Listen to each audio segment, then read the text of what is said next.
வணக்கம். அரசு ஊக்கத்தொகை ரூ. 3 அது யூனியன்லேருந்து நமக்கு வர வந்திருக்குன்னா அதை கேஷ் புக்கில் எப்படி வர வைக்கிறது, உறுப்பினர்களுக்கு நம்ம பணம் அதை கொடுக்குறப்போ எப்படி அந்த என்ட்ரியை போடுறது அப்படிங்கிறத நம்ம டீட்டெயிலாக இந்த வீடியோவில் பார்க்கலாம். அக்கௌண்ட்ஸில் லெட்ஜர் கிரியேஷன், இதில் பொது பேரேடு தலைப்பில் 9 டைப் பண்ணோம்னா அனாமத்து கொடுபட வேண்டிய இனங்கள் ஃபுல்லாக நமக்கு லிஸ்ட்டில் வந்துடும். 2 தடவை என்டர் ப்ரெஸ் பண்ணோம் அப்படின்னா பேரேட்டின் பெயருக்கு வந்து கர்சர் நின்றும். இதில் அரசு ஊக்கத்தொகைன்னு டைப் பண்ணி ஒரு 2 தடவை என்டர் தட்டினோம் அப்படின்னா சேமிக்கப்பட்டது அப்படின்னு மெசேஜ் வந்துடும். இது சேவ் ஆயிரும்.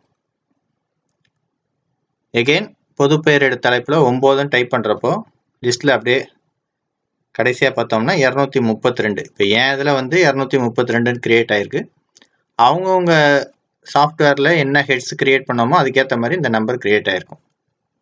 இது ஒன்று கிரியேட் பண்ணிக்கணும். அப்புறம் பொதுப்பெயரேடு தலைப்பில் 5 டைப் பண்ணோம்னா வியாபார செலவினங்கள் அந்த லிஸ்ட் வரும்.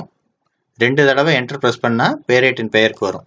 இதில் ஊக்கத்தொகை சங்கத்தின் மூலமாக வழங்கியது. ஏன்னா நம்ம லோக்கல் சேல்ஸ்லேருந்து ரூ. 3 எடுத்து கொடுக்குறப்போ வியாபார செலவினங்களை அதை கொண்டு வந்துடணும். ஸோ ஊக்கத்தொகை சங்கத்தின் மூலமாக வழங்கியதுன்னு ஒரு ஹெட்டுக்கு டைப் பண்ணிவிட்டு சேம் கிளிக் பண்ணிங்கன்னா சேவ் ஆயிரும். இது ஒரு தடவை மட்டும் பண்ணால் போதும். இதுக்குரிய நம்பர் 233. இப்போ யூனியன்லேருந்து நமக்கு முதல்ல பணம் வருது, அதை எப்படி என்ட்ரி பண்ணுறதுங்கிறது பார்க்கலாம். அக்கௌண்ட்ஸில் அட்ஜஸ்ட்மெண்ட் என்ட்ரி, இந்த என்ட்ரியில் போயிட்டு ஃபஸ்ட்டு நம்ம தேதியை ஃபிக்ஸ் பண்ணிக்கணும். இப்போ எக்ஸாம்பிளுக்கு நான் 1/4/23 போட்டுக்கிறேன்.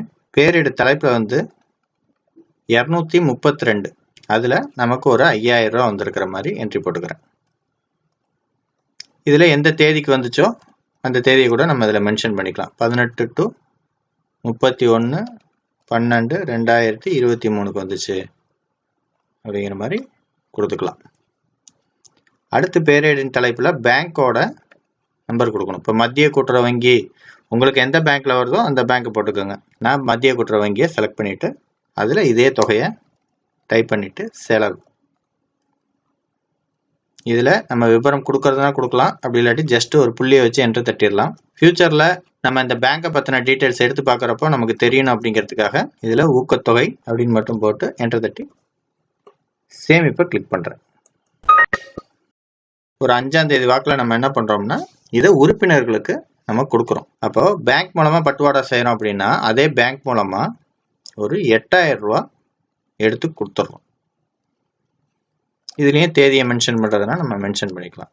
இது பேங்க்லேருந்து பணம் இப்போ நமக்கு வர வந்துருச்சு, 8000 ரூபா வந்துருச்சு. 232 நம்மள்ட்ட ஏற்கனவே ஒரு 5000 ரூபா கையில் இருக்குது பார்த்தீங்களா, அதை கொடுத்ததாகவும்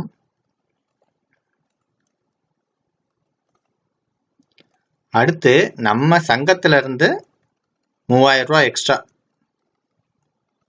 அதை செலவு பண்ணதாகவும் கணக்கு எழுதிடுறோம். ஸோ இப்போ இந்த 8000 டேலி ஆயிரும். சங்கத்தின் மூலமாக வழங்கியது வந்து 3000, யூனியன் மூலமாக வழங்கினது வந்து 5000. பேங்க் மூலமாக பட்டுவாடா பண்ணதுனால இது டேலி ஆயிரும். இது சேமிப்பு.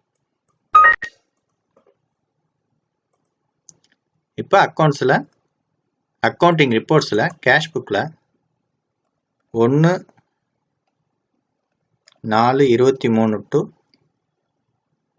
5/4/23க்கு கேஷ் புக்கு ப்ரிப்பேர் பண்ணுறேன்.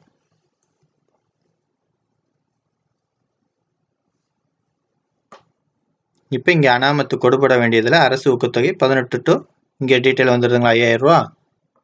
இங்கே மத்திய கூட்டுறவு வங்கி சேமிப்பு கணக்கில் ஊக்கத்தொகை 5000 ரூபா டெபாசிட் ஆயிடுச்சு. இது அட்ஜஸ்ட்மெண்ட் ஈடுதல் களத்தில் வந்துடும்.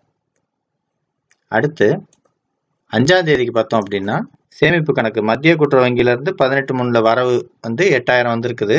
அரசு ஊக்கத்தொகை 5000 கொடுத்தாச்சு, வியாபார செலவுகளில் 3000 கொடுத்தாச்சுன்னு இப்படி கேஷ் புக்கில் என்ட்ரி ஆயிடும். இதுக்குரிய லெட்ஜர் நம்ம பார்க்கணும் அப்படின்னா அக்கௌண்ட்ஸில் அக்கௌண்டிங் ரிப்போர்ட்ஸில் லெட்ஜர்.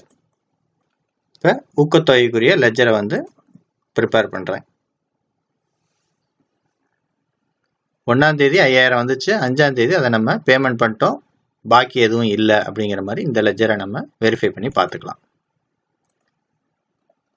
233 கொடுத்து ப்ரிவியூ கொடுக்குறேன். இதில் என்ன ஆகும்னா நம்ம இது வரைக்கும் மொத்தமாக எவ்வளோ கொடுத்துருக்கோம் அப்படிங்கிற செலவினங்களை மட்டும் காமிக்கும். ஏன்னா இதுக்கு வரவு வராது. வரவு நமக்கு டெய்லி சேல்ஸ் லோக்கல் சேல்ஸ்லேருந்து வர்றதுனால சங்கத்திலேருந்து கொடுக்கறதுனால இதை செலவினங்களை நம்ம காமிச்சிடுறோம். இப்போ ரீசெண்ட் வெர்ஷன் நான் இந்த வீடியோ போட்டுட்டு இருக்கிறப்போ 9285ங்கிற வெர்ஷன் வந்து ரன்னிங்கில் இருக்குது. அதில் என்ன பண்ணியிருக்கேன்னா கொள்முதல்லையே இங்கே இன்சென்டிவ் வேணுமா வேணாமாங்கிற ஆப்ஷனை வந்து ரெடி பண்ணியிருக்குது. இதில் இன்சென்டிவ்ங்கிற டிக்கு கொடுத்தீங்க அப்படின்னா பிரிண்ட்டில் அரசு ஊக்கத்தொகை ரூபாய் 3 வந்து சேர்த்து காமிக்கும். இந்த டிக்கை எடுத்து விட்டுட்டோம்னா அந்த லைன் வந்து வராது. அந்த மாதிரி ஆப்ஷன் பண்ணியிருக்குது.